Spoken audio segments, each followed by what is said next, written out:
Thank you.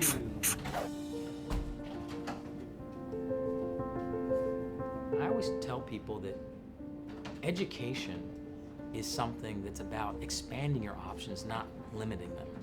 You know, the young people I work with through my foundation, I tell them the reason why you want to be an educated person is to learn more, be a better critical thinker, and that's the way I was taught and felt about education.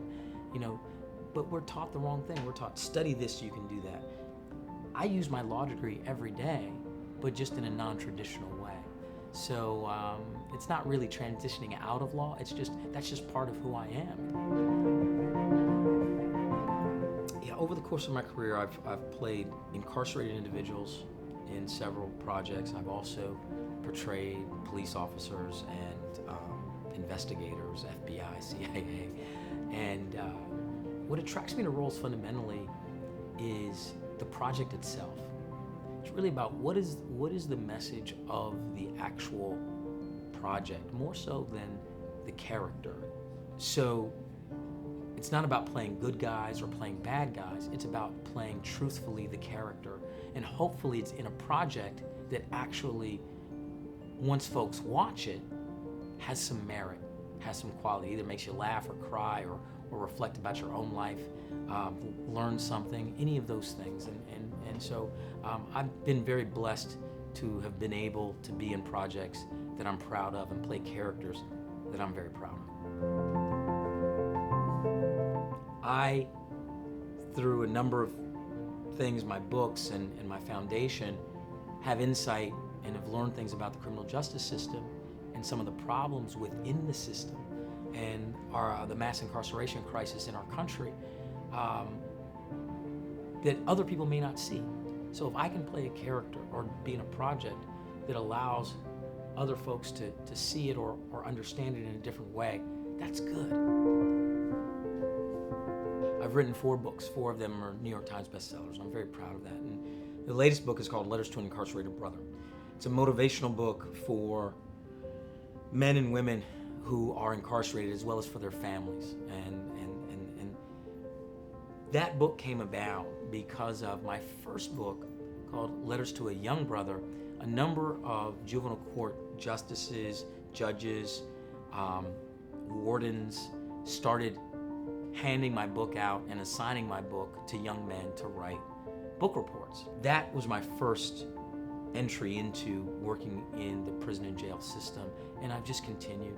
I've visited, prisons all over the country, and we have a major problem on our hands in this country with our criminal justice system, with our mass incarceration crisis, and I wanted to impact it in the best way I knew how.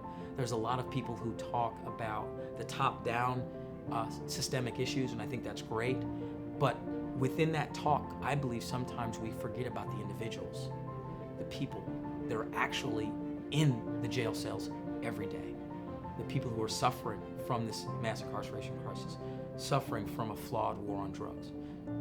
And I wanted to write a book for them.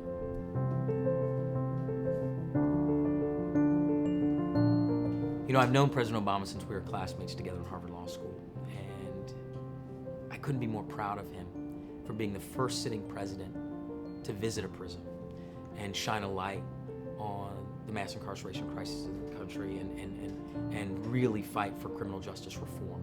And I know that when he's out of office, he's going to continue to do work for criminal justice reform and also do work on the front side of that. We know there's an inextricable link between education and incarceration.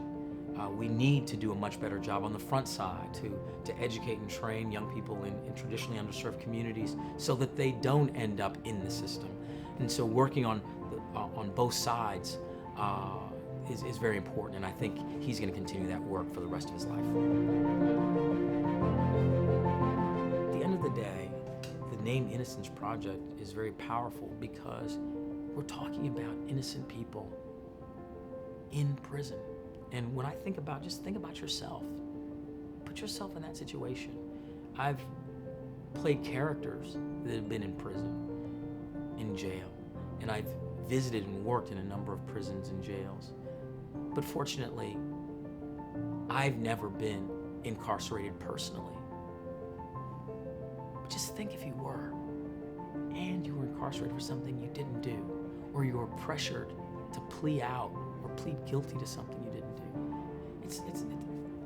It's horrible and horrific.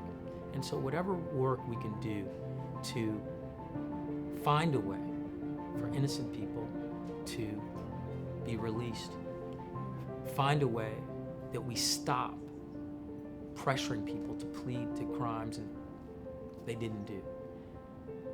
Stop mass incarceration.